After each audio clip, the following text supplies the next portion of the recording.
So, good morning to all.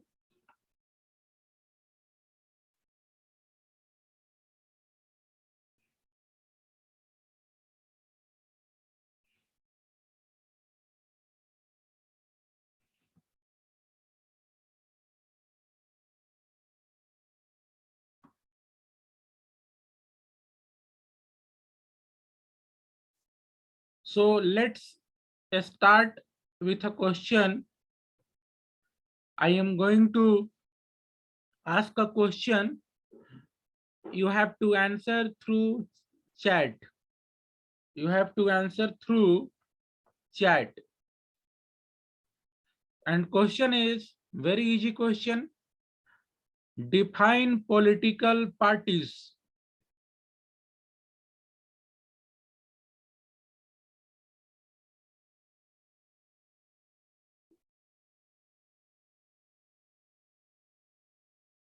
Question is, I am repeating the question. Define political parties. Answer through chat.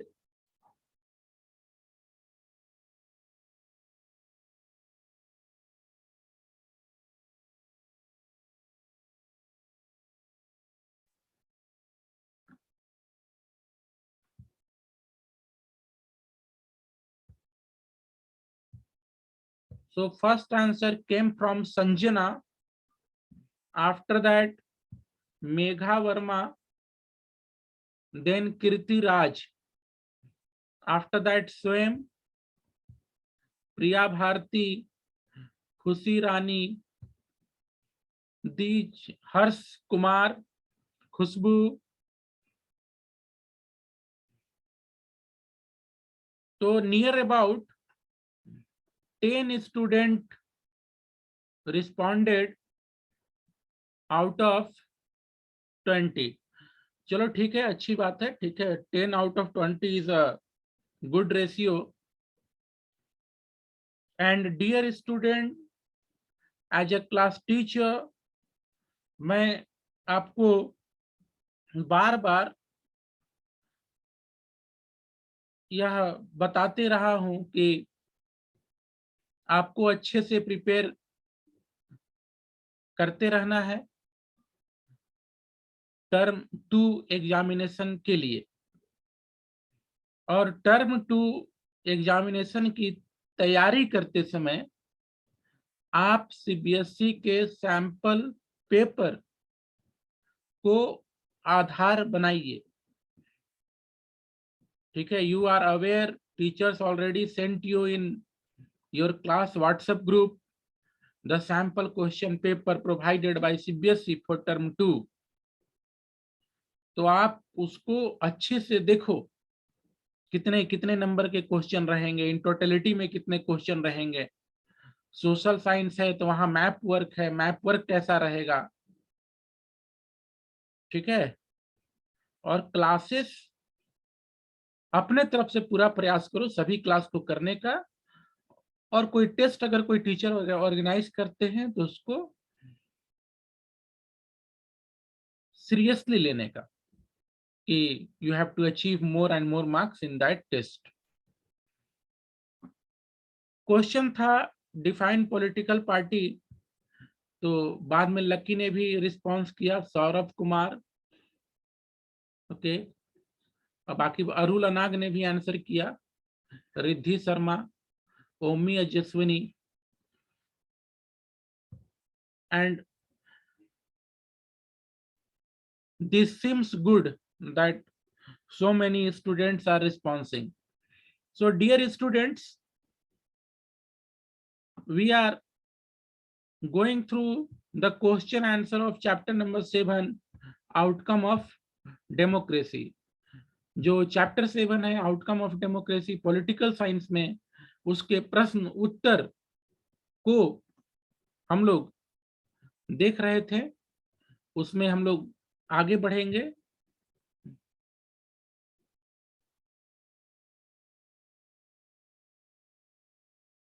चलो,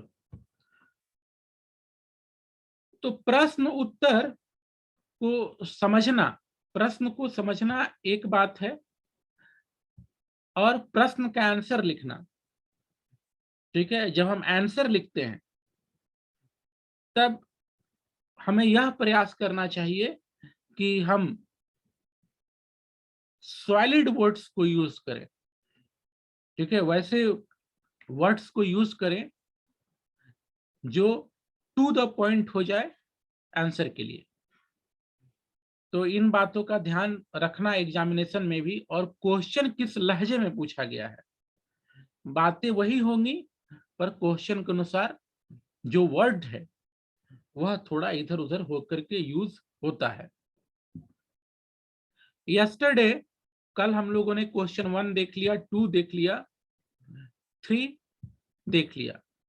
now today I have to move from question number 4। और WhatsApp में आज देख लेना, मैंने nationalism in India उसके प्रश्न उत्तर को भेजा है। ठीक है, I have send you the PDF, I prepared it and I send to you people through WhatsApp group. Now question number 4, identify the challenges to democracy. अब यहां डिफरेंट स्टेटमेंट्स दिए हुए हैं, आपको यह देखना है from democratic point of view से कि क्या चैलेंजेस यहां पर है। Identify the challenges to democracy in the following descriptions, also suggest policy institutional mechanism to deepen democracy in the given situation. तो ये आपको चैलेंज की बात करनी है, at the same time solution की बात करनी है। पहला सेंटेंस देखो, following a high court directive, a temple in Odisha that had separate entry doors for Dalits and non-Dalits allowed entry for all from the same door। फिर से sentence को पढ़ता हूं, following a high court directive, a temple in Odisha that had separate entry doors। ध्यान देना, एक temple को लेकर के उड़ीसा के हाई कोर्ट का डायरेक्टिव है। उस टेम्पल में सेपरेट अलग अलग एंट्री डोर था। दलित किसी और दरवाजे से उस मंदिर में जाते थे, नॉन दलित किसी और दरवाजे से। ठीक है, अनटचेबिलिटी वाली यहाँ पर बात समझ में आ रही है। ठीक है, तो हाई कोर्ट ने डायरेक्टिव दिया कि सबके लिए एक ही दरवाजा होना चाहिए एंट्री का। ठीक है, एंट्री के लिए सबके लिए एक ही दरवाजा होना चाहिए। तो यहाँ चैलेंज क्या है, यहाँ मेरे समझ से, ठीक है, इक्वलिटी का चैलेंज है। इक्वलिटी, ठीक है, कि समाज में इक्वलिटी हो, लोगों के मन में भी इक्वलिटी की भावना हो, एवरीवन शुड बी इक्वल। ठीक है, कुछ और बातों को जोड़ा जा सकता है, अधिकार की बात भी जोड़ी जा सकती है। ठीक है, कि समाज का कोई भी व्यक्ति हो, भारत का नागरिक है, तो अधिकार उसके इक्वल होंगे। तो यहाँ तो ये प्रॉब्लम है इक्वल स्टेटस वाला। ठीक है, इक्वालिटी वाली, कि दलितों के साथ इक्वालिटी से पेश नहीं आया जा रहा था। ठीक है, हालांकि इसको करेक्ट कर दिया हाई कोर्ट ने। ठीक है, अब सजेशन, तो सजेशन यहाँ पर यह दिया जा सकता है, ऐसे कभी कभी इंसिडेंट आपको देखने को मिलते हैं। तो गवर्नमेंट को और प्रशासन को ऐसे हर एक इंसिडेंट को लेकर के काफी गंभीरता के साथ एक्शन लेने की जरूरत है। अब सोचो, मामला हाई कोर्ट पहुंचा। हाई कोर्ट क्यों पहुंचा? ठीक है, ये तो सरकार उसको देख सकती थी, वहां का डीएम देख सकता था। ठीक है, जहां वो मंदिर होगी, नाम नहीं लिया गया जगह का। ठीक है, जहां मंदिर होगी उस डिस्ट्रिक्ट में कोई डीएम होगा, ठीक है, उससे ऊपर की व्यवस्था होगी, वहां चीफ मिनिस्टर होगा, गवर्नर होंगे, तो उन लोगों ने कहीं ना कहीं आंख मूंदा। तो जो गवर्नमेंट मशीनरी है उनको इन इश्यूज को एड्रेस करने की आवश्यकता है, अगर इस तरह का कोई भी इशू उनके नॉलेज में आता है। But sometime authority use to ignore, ठीक है, तो such authority should also be punished. वैसे ऑथोरिटी को, वैसा पर्सन जो वहां ऑथोरिटी पर है, ठीक है, और एक्शन नहीं लिया, कुछ किया नहीं अपने तरफ से सुधार के लिए, उसको भी पनिश करने की आवश्यकता है, ऐसा मैं समझता हूं। पनिशमेंट संवैधानिक दायरे में, ठीक है, कि आपके नॉलेज में ये प्रॉब्लम गई, आपने क्यों नहीं एक्शन लिया। Question point number 2, a large number of farmers are committing suicide.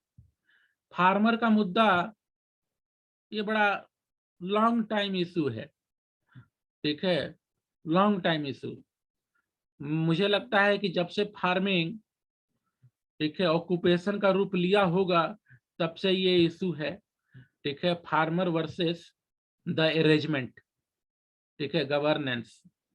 अब आजाद हिंदुस्तान में चुनी हुई सरकार है, और सरकारें किसी की भी हों, ठीक है, कोई एक पार्टी के पक्ष में या विरोध में मेरी बात नहीं है, ठीक है, डाटा के आधार पर मैं बोल रहा हूं कि जो अक्सर रिपोर्ट में आता है, इकोनॉमिक्स टाइम्स वगैरह या दूसरे जर्नल्स, मैगजीन्स में, तो फार्मर का सुसाइड यह एक मुद्दा रहा है हर एक गवर्नमेंट के समय।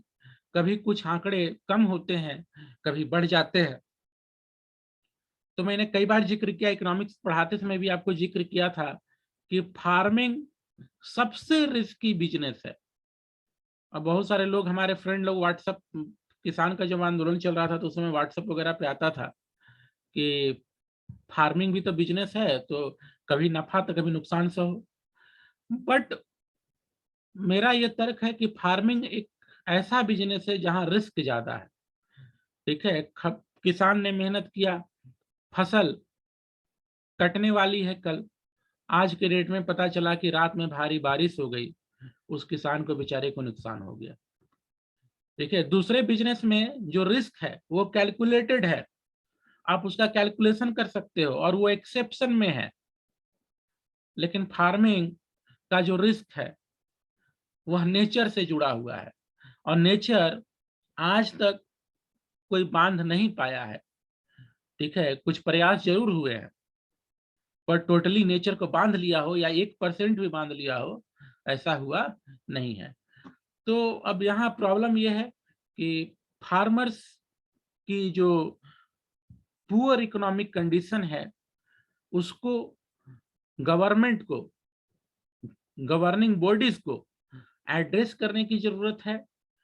और जो भी इकोनॉमिक प्रॉब्लम है, और सबसे बड़ी बात कि जो किसानों का फसल का इंश्योरेंस की बात होती है, every government talks about the insurance of farmer, insurance of farming product, पर on actual ground we seem nothing.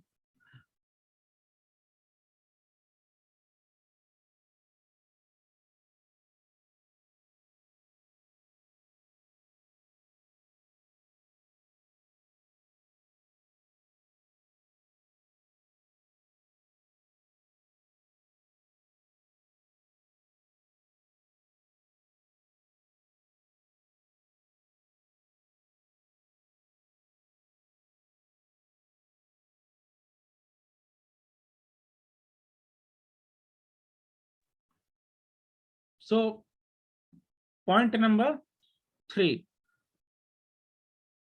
following allegation of killing 3 civilians in Gandwara in a fake encounter। अब पॉइंट नंबर 3 देखो, fake encounter, ये movies में बहुत बार आप लोग देखते होंगे।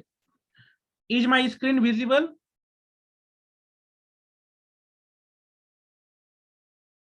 Is my screen visible? Okay, thank you, thanks. Fake encounter, तो देखो यहाँ जो पॉइंट नंबर 3 है, एक फेक इनकाउंटर, झूठा इनकाउंटर का मामला है। जम्मू एंड कश्मीर राज्य का उल्लेख है, पर यह दूसरे राज्यों में भी देखने को मिल जाता है। तो डिपार्टमेंट कुछ भी हो, पुलिस विभाग हो, शिक्षा का विभाग हो, कोई दूसरा विभाग हो, मनुष्य ही वहां पर है, और कुछ मनुष्यों में लालच होती है, स्वार्थ होती है, और वो अपने स्वार्थ सिद्धि के लिए गलत काम भी करते हैं। तो इनकाउंटर को उचित ठहराया जा सकता है, लेकिन फेक इनकाउंटर हो, ठीक है, अब सामने आतंकवादी है, उसको नहीं मारिएगा तो आपको मार देगा, तो वैसा situation encounter is right according to me. But fake encounter, ठीक है, तो जम्मू एंड कश्मीर पुलिस के द्वारा एक फेक इनकाउंटर का यह मामला है, जिसमें 3 सिविलियंस मारे गए, 3 नागरिक मारे गए। An inquiry has been ordered, ठीक है। अब कुछ लोग ऐसा काम करते हैं, ठीक है, पुलिस विभाग में कई ऐसे नाम हैं जो अपने ईमानदारी के लिए जाने जाते हैं, अपने कर्तव्य निष्ठा के लिए जाने जाते हैं, पर साथ में कुछ ऐसे लोग हैं जिनका कुछ ऐसे काम हो जाते हैं जिसके चलते पुलिस डिपार्टमेंट की बदनामी होती है। उस तरह से हर एक डिपार्टमेंट में कुछ ऐसे लोग मिल जाते हैं। तो मामला यहाँ फेक इनकाउंटर का है, और यह भी लिखा गया है कि an inquiry has been ordered, inquiry ordered हो गया है, जांच होगी कि जो इनकाउंटर हुआ वो सही था कि गलत था। तो जब इंक्वायरी ऑर्डर हो गई है, तो इसमें हम लोग के लिए क्या बात बची, ठीक है, कि जो इंक्वायरी है वह इम्पार्शियल हो, फ्री हो, फेयर हो, कोई उसको मैनिपुलेट नहीं करे उस इंक्वायरी को, ठीक है। तो एक यह बात है, और दूसरी बात अब सजेशन के रूप में यह है कि अगर इंक्वायरी में यह बात आती है कि इनकाउंटर फेक था, ठीक है, if it is proved in inquiry that the encounter was fake, the related police officers should be punished and the news should be circulated so that people get knowledge what happened and what the result was, and even the other police officers will also learn from the incident, and they do not dare to go for fake encounter. Now question number 5, question number 5 देखो, आपको options दिए गए हैं। In the context of democracy, democracy के context में आपको देखना है, क्या देखना है, which of the flowing idea is correct, इसमें से कौन सा आइडिया करेक्ट है, ठीक है। Democracy have successfully eliminated, democracy ने सक्सेसफुली एलिमिनेट कर दिया, क्या चीज को एलिमिनेट कर दिया, कॉन्फ्लिक्ट अमंग पीपुल, नहीं, कॉन्फ्लिक्ट तो है, और मैंने जैसा बोला चैप्टर भी कह रहा है कॉन्फ्लिक्ट तो रहेगा, ठीक है, some type of conflict will always be there, ठीक है, दो लोग अगर हैं तो कॉन्फ्लिक्ट होगा ही होगा।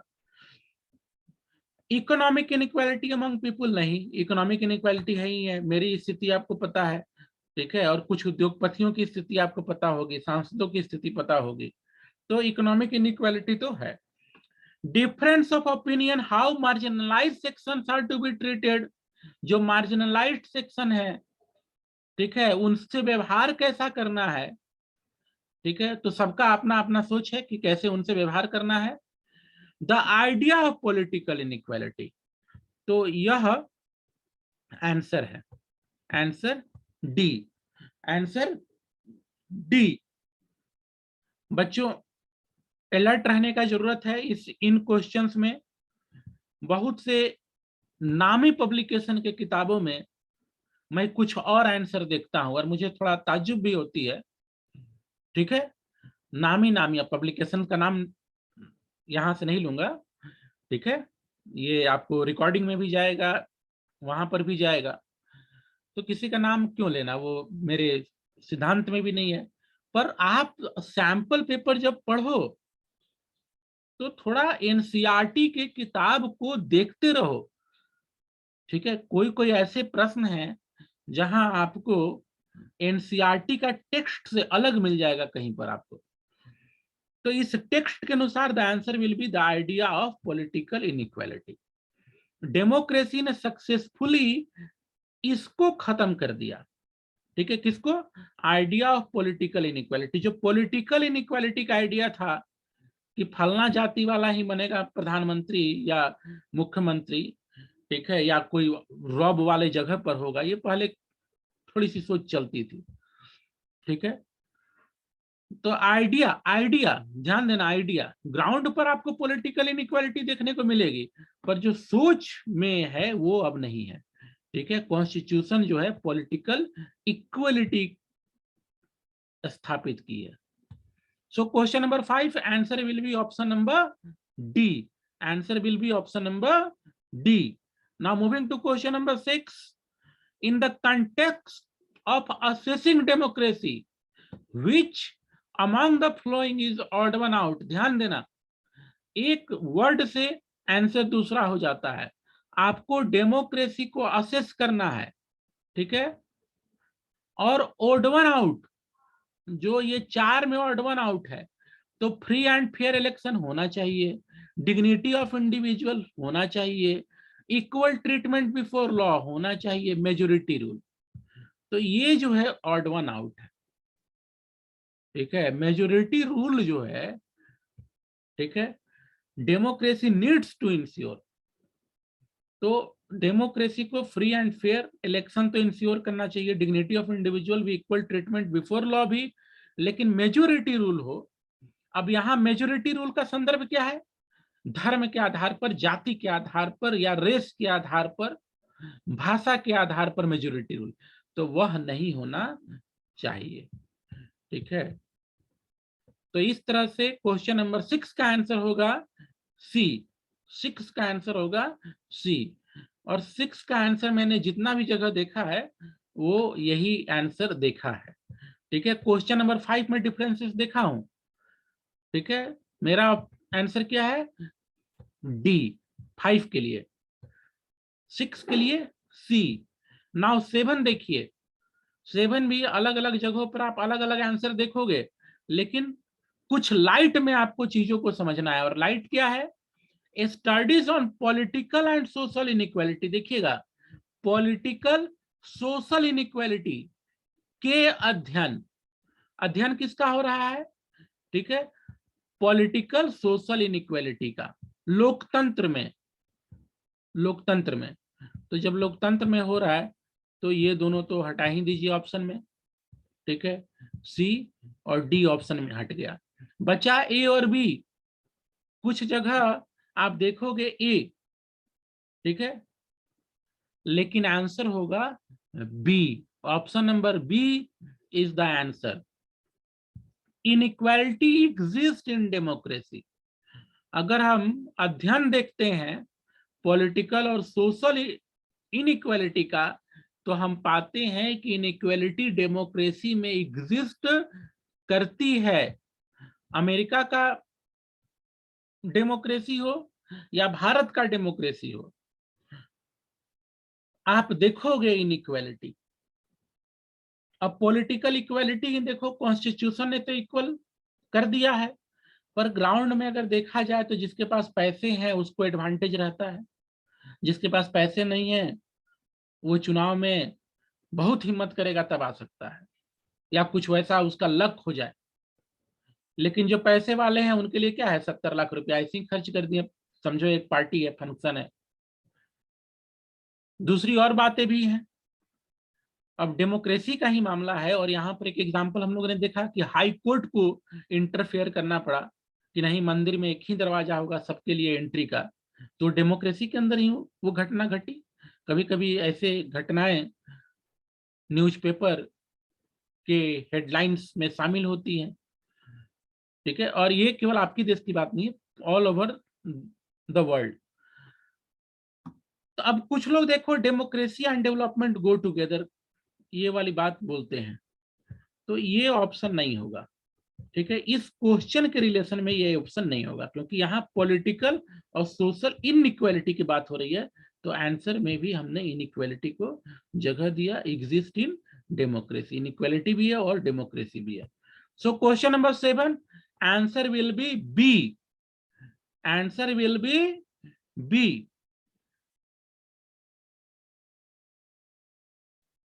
तो बच्चों ध्यान देना विशेष रूप से क्वेश्चन 5 और क्वेश्चन 7 में, क्योंकि आप कुछ अगर साइड किताबों को पलटोगे तो दूसरे आंसर भी मिलेंगे, पर वे आंसर गलत आपको भी लगेंगे अगर आप चैप्टर के निचोड़ को समझते हुए देखिएगा। तो मूविंग अहेड, अगले पेज पर एक पैराग्राफ है, पैराग्राफ से रिलेटेड क्वेश्चन है, जल्दी से उसको देखते हैं। Read the passage below. जो पैसेज है उसको पढ़ते हैं। Nanu is a daily wage earner, ठीक है। नानू जो है डेली कमाने खाने वाला एक कैरेक्टर यहाँ पर है, व्यक्ति है। He lives in a Welcome Mazdoor colony. अब वो रहता कहाँ पर है, ये एड्रेस है उसका, वेलकम मजदूर कॉलोनी, स्लम है, ठीक है, झुग्गी झोपड़ी वाला इलाका, in east Delhi. He lost his ration, ये जब किताब लिखी जा रही थी, ठीक है। हो सकता है अब इस एरिया का कुछ कायाकल्प हो गया हो, लेकिन जब ये लिखी जा रही थी तब वेलकम मजदूर कॉलोनी एक स्लम एरिया रहा ईस्ट दिल्ली में। ही lost his ration card and applied. अब वह जो व्यक्ति है अब गरीब है, ठीक है, पहले दो सेंटेंसेस से क्लियर हो गया। अब गरीब है तो गरीबों के लिए राशन सरकार के द्वारा मिलने वाला बड़ा इंपॉर्टेंट हो जाता है, ठीक है। 5 किलो चावल मिल जाए, 10-15 किलो गेहूं मिल जाए, कुछ और किसी राज्य में क्वांटिटी कुछ और भी है, कहीं पर सरसों तेल का एक पैकेट भी मिल रहा है, रिफाइन का एक पैकेट मिल रहा है, दाल 1 किलो पैकेट मिल रहा है। अलग अलग स्टेट में थोड़ी ऊपर नीचे व्यवस्था है। तो गरीब है तो राशन कार्ड बड़ा महत्वपूर्ण हो जाता है। 1,000 रुपया का 1,500 का राशन मिल जाए सरकार की ओर से। तो उसने डुप्लीकेट राशन कार्ड के लिए अप्लाई किया जनवरी 2004 में। बहुत चक्कर लगाए उसने उस ऑफिस का जहां से उसको राशन कार्ड मिलना है, food and civil supplies office, for next 3 month. 3 महीना वो चक्कर लगाते रहा, but the clerk and official would not even look at him. इस सेंटेंस पर ध्यान दीजिएगा, कितनी अमानवीय हरकत उन क्लर्क और ऑफिशियल्स ने उनके साथ की। But the clerk and official would not even look at him. देखा भी नहीं, इतना घमंड। सरकारी नौकरी है भाई, सरकारी नौकरी तो इसी के लिए लोग लगते हैं ना, तो नौकरी मिली है तो घमंड आ जाते हैं बहुत से लोगों को। तो उन्होंने देखा भी नहीं उसको कि कोई आ रहा है, फरियाद कर रहा है, 4 बात पूछने का प्रयास कर रहा है। Leave alone do his job. काम की तो बात ही छोड़ दीजिए। अब तो स्थिति सरकारी ऑफिस में बदल रही है, पहले और रौबदार हुआ करते थे। तो काम की तो बात ही छोड़िए, उसके तरफ देखने का भी इन लोग के पास भैया फुर्सत नहीं है। और bother to tell him the status of his application, ठीक है। तो एप्लीकेशन का स्टेटस की बात या काम की बात तो छोड़ दीजिए। Ultimately he filed an application under the right to information act. तो उसने राइट टू इंफॉर्मेशन एक्ट के तहत एप्लीकेशन डाला। मैंने कई बार जिक्र किया कि ये बहुत धारदार कानून था, धारदार, ठीक है, अधिकार था जो किसी सरकार ने नागरिक को दिया। और जिस सरकार ने इस अधिकार को दिया वो सरकार चली गई इस अधिकार के चलते ही, ऐसा मैं समझता हूं, क्योंकि लोग इसका उपयोग कर रहे थे और उपयोग करने पर अनेक भ्रष्टाचार का पता चला, लोकल लेवल पर, स्टेट लेवल पर, इवन नेशनल लेवल पर। ठीक है, किसी ने आवेदन दिया कि मेरे मोहल्ले में सड़क नहीं है, उधर से रिप्लाई मिलता है सड़क तो ऑलरेडी बन गया, पैसा भी चला गया ठेकेदार को। इसका मतलब क्या हुआ? On paper everything is ready, there is corruption, जबकि गली में एक ईंटा भी नहीं बिछा। तो ऐसे अनगिनत मामले राइट टू इंफॉर्मेशन एक्ट का उपयोग करके एक्टिविस्ट ने निकाले। अब ये व्यक्ति भी राइट टू इंफॉर्मेशन में मामला दाखिल करता है और वह पूछता है कि उसके एप्लीकेशन पर डेली क्या प्रोग्रेस हुआ, कौन से ऑफिशियल्स को उस पर क्या काम करना था, who were supposed to take act on his application and what action would be taken against these officers for their inaction। और उसने यह भी उसमें सवाल डाला कि मुझे राशन कार्ड नहीं मिला तो किन ऑफिशियल्स के विरुद्ध कौन से एक्शन लिए गए कि उन्होंने अपने दायित्व को पूरा नहीं किया। Within a week of filing application under right to information he was visited by a inspector. एक सप्ताह के अंदर उसके घर पहुंच गया इंस्पेक्टर, ठीक है, फूड डिपार्टमेंट का। काहे पहुंच गए भैया, तुम्हारे पास तो फुर्सत भी नहीं था देखने का। तो what happen? Right to information चमत्कार। इंस्पेक्टर पहुंचा, हु इन्फॉर्म्ड हिम, और पहुंच करके उसको इन्फॉर्म किया कि आपका राशन कार्ड तैयार है, ऑफिस में आकर के ले लीजिए। When Nanu went to collect his card next day, अगले दिन जब वह ऑफिस जाता है कार्ड कलेक्ट करने के लिए, बताता है कि मैं नानू हूं, ठीक है, आया हूं कार्ड कलेक्ट करने के लिए। अब व्यवहार देखिए, he was given a very warm treatment, बहुत गर्मजोशी से उसका स्वागत हुआ ऑफिसर्स के द्वारा। ठीक है, head of the circle, clerk का तो बात ही छोड़ दीजिए, बड़ा अधिकारी उसका स्वागत कर रहा है, आओ भाई। The FSO offered him T, जहां पहले देखने की भी फुर्सत नहीं थी, चाय पिलाया गया, ऑफर किया गया चाय। Request him to withdraw his application, सारा चमत्कार उस एप्लीकेशन का था। और चाय पिला करके रिक्वेस्ट किया गया कि आपका काम तो हो गया, आपका वर्क ऑलरेडी डन, तो अपना एप्लीकेशन आप वापस ले लीजिए, नहीं लोगे तो कार्रवाई हो जाएगा उस पर, ऑफिसर पर। तो ये चमत्कार था उस राइट टू इंफॉर्मेशन का। अनेकों चमत्कार हैं right to information, consumer right, ऐसे ऐसे अधिकार नागरिकों को मजबूत बनाते हैं, ठीक है, अगेंस्ट द माइटी, जो सत्ता में है, जो घमंड में है, जो पावर में है, उनके विरुद्ध ऐसे अधिकार नागरिकों को मजबूती प्रदान करते हैं। कंज्यूमर राइट है, दुनिया में कंज्यूमर राइट को लेकर एक से एक एग्जाम्पल है, आप उसको पढ़िएगा। कुछ झलक इकोनॉमिक्स के चैप्टर नंबर 5 कंज्यूमर राइट्स में आपको दिखाया गया है। आगे चलते क्वेश्चन की ओर, क्या है, what does Nanu example show, Nanu का एग्जाम्पल क्या दिखाता है। What impact did Nanu's action have on officials, तो नानू का एग्जाम्पल दिखाता है कि more rights like right to information are provided to citizens. What impact did Nanu's action have on official, impact क्या पड़ा, जो ऑफिशियल्स हैं they acted, once they do not even have time to look on him, they acted on his complaint, they prepared his work, get his work ready, even offered warm welcome and tea. So that very official changed, behavior changed, and that's all because he used the right of information. Ask your parent, अब यहाँ एक question है कि अपने parent से पूछिए उनका अनुभव गवर्नमेंट के ऑफिसेस का। तो गवर्नमेंट का ऑफिस का जो एक जनरल लोगों का सोच है कि बड़ा धक्का खाना पड़ता है, पैसा दीजिए तो काम हो जाता है, कुछ और पैसा दीजिए तो आसानी से हो जाता है, अदरवाइज जो क्लर्क है, जो बाबू हैं, वो मिलते नहीं है, और पैसा दीजिए तो आराम से चाय भी पिलाएंगे। ये जनरल सोच है। खैर आप अपने पेरेंट्स से पूछिएगा, कुछ अच्छे अनुभव भी हैं, ऐसी बात नहीं है, पर अच्छे अनुभव, अफसोस की बात है कि गिनती के हैं, 1 2 3 4 5 करके गिनती गिन सकते हो। अदरवाइज जो बुरा अनुभव है कि काम वहां लटकाया जाता है, करप्शन है, 1 रुपया का स्लिप है, 1000 रुपया मांगा जाता है, ये अनुभव आपको ज्यादा देखने को मिलेंगे। With these words the understanding of chapter is over.